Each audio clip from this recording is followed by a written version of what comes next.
Good morning.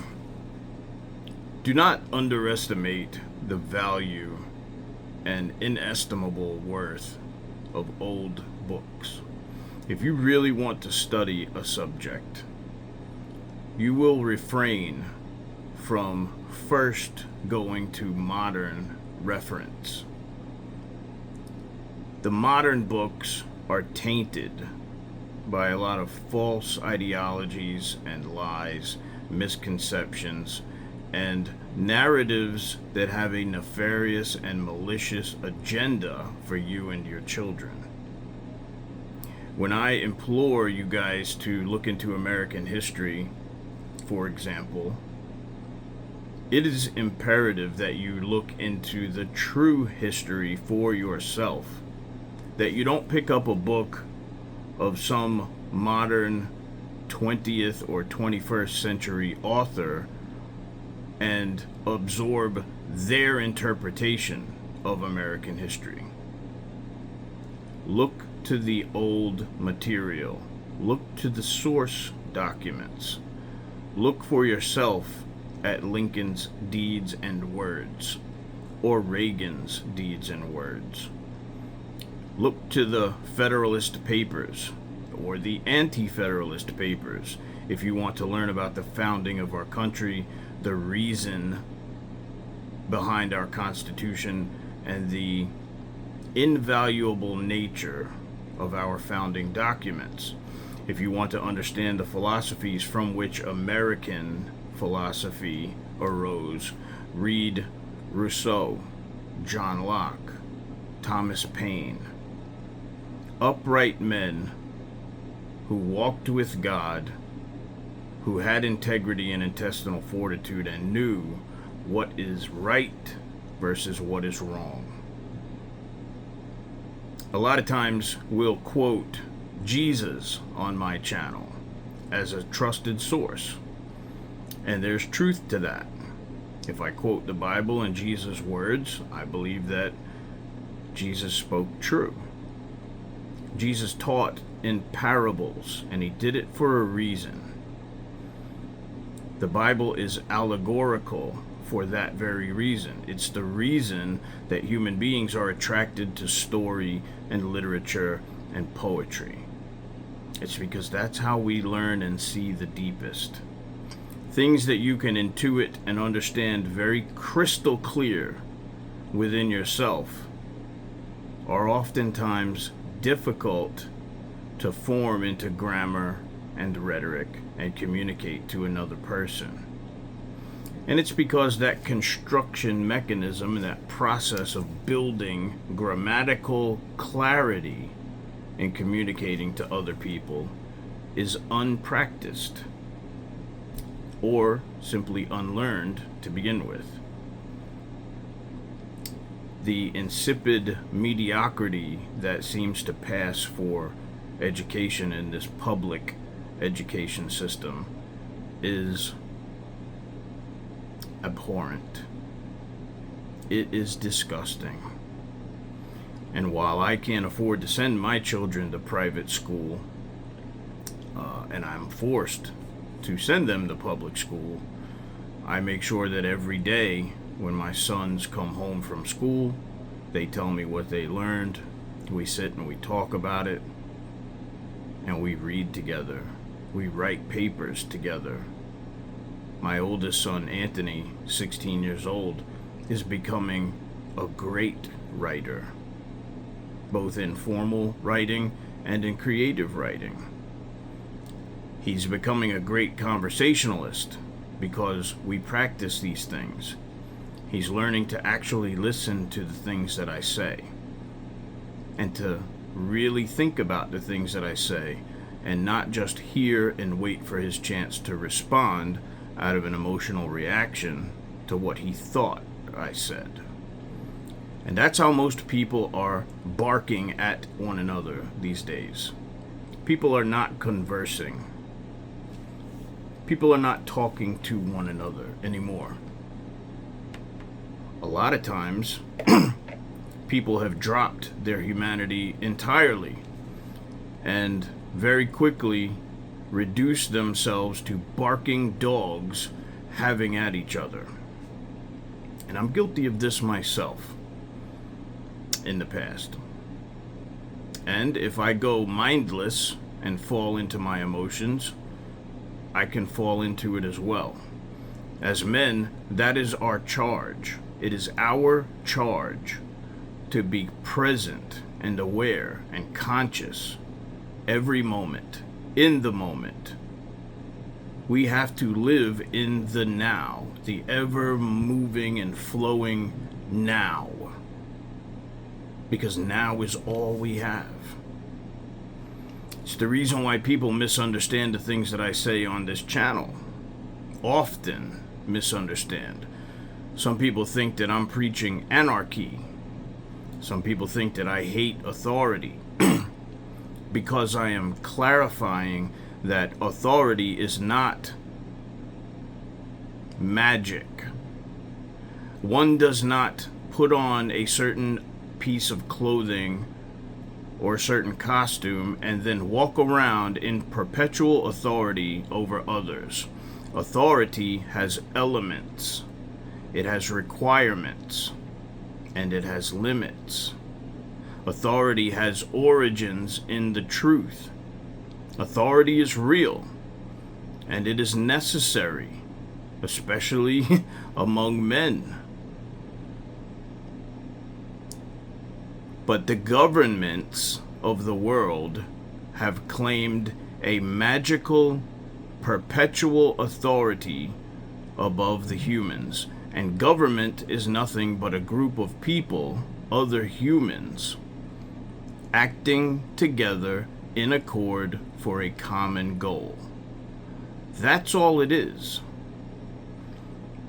In order for the government to have rightful and just authority to do anything, it gets that authority from the people.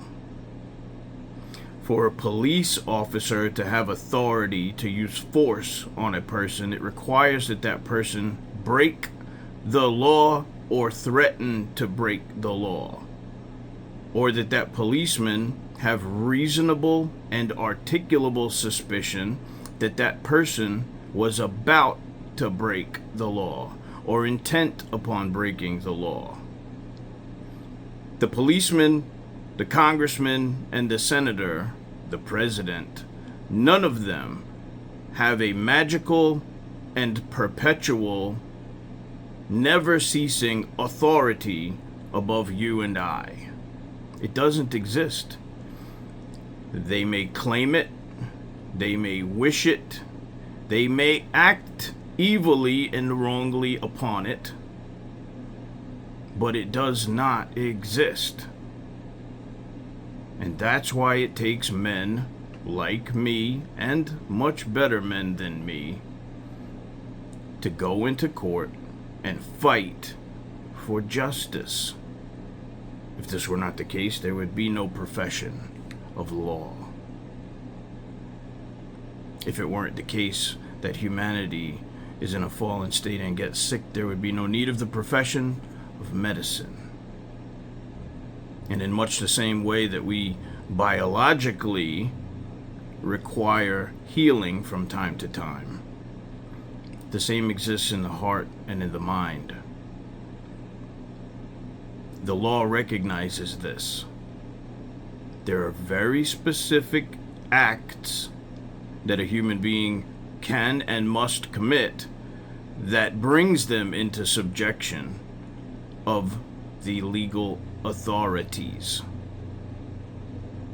There's a very specific process that must be followed for it to be just and right.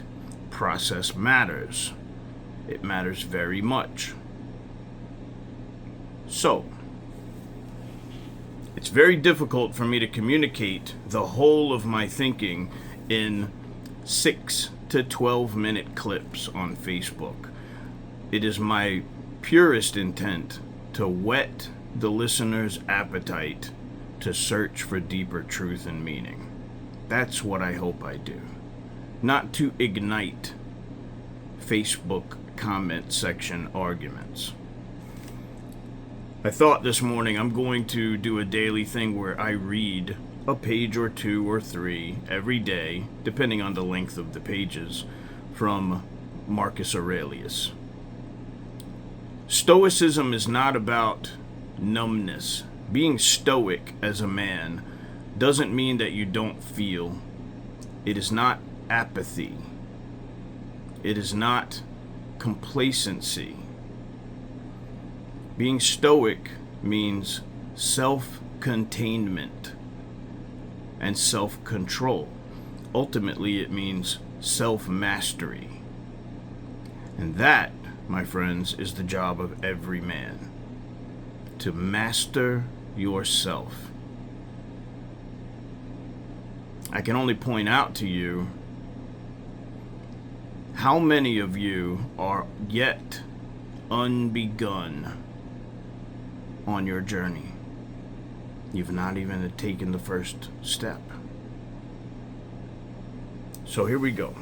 I'm going to read a little bit from Marcus Aurelius, who happens to be one of the wisest men who have walked in this earth among us. I'm going to start at the beginning. This is from Meditations of Marcus Aurelius. You can get the book if you want it. I recommend it. 1. From my grandfather Verus, I learned good morals and the government of my temper. From the reputation and remembrance of my father, modesty and a manly character. From my mother, piety, beneficence, and abstinence. Not only from evil deeds, but even from evil thoughts. And further, simplicity in many ways of living, far removed from the habits of the rich. From my great-grandfather, not to have frequented public schools, and to have good teachers at home, and to know that on such things a man should spend liberally. From my governor, to be neither of the green nor of the blue party at the games in the circus, nor a partisan either of the Parmularius. For those of you who don't know what that is, look into Roman law, Roman politics. Parmularius, okay? Not a partisan either of the Parmularius or the Scutarius at the gladiators' fights. From him, too, I learned endurance of labor, and to want little, and to work with my own hands, and not to meddle with other people's affairs, and not to be ready to listen to slander or gossip. From Dionysus, not to busy myself about trifling things, and not to give credit to what was said by miracle workers and jugglers about incantations and the driving away of daemons and such things, and not to breed quails for fighting, nor to give myself up passionately to such things, and to endure freedom of speech, and to have become intimate with philosophy, and to have been a hearer first of Bacchius, then of Tyndasus and Marcianus, and to have written dialogues in my youth, and to have desired a plank, bed, and skin, whatever else of the kind belongs to the Grecian discipline. From Rusticus I received the impression that my character required improvement and discipline, and from him I learned not to be led astray by sophistic emulation, nor to writing on speculative matters, nor to delivering oratory orations, nor to showing myself off as a man who practices much discipline or does benevolent acts in order to make a display, and to abstain from rhetoric and poetry and fine writing, and not to walk about in the house in my outdoor dress. nor to do other things of the kind, and to write my letters with simplicity, like the letter with which Rusticus wrote from Sinusia to my mother. And with respect to those who have offended me by words or done me wrong, to be easily disposed to be pacified and reconciled, as soon as they have shown a readiness to be reconciled, and to read carefully, and not to be satisfied with a superficial understanding of a book, nor hastily to give my assent to those who talk overmuch. And I am indebted to him for being acquainted with the discourses of Epictetus, which he communicated to me out of his own collection. I'm ending at number 8 there. To be quickly disposed to forgive. A paraphrase. Once a man has shown repentance. It's very easy to look at the other person and see the filth and the dirt upon them. You have to look at your own self with the same clarity, discernment, and judgment that you are so practiced at placing upon others. Clean your own house first.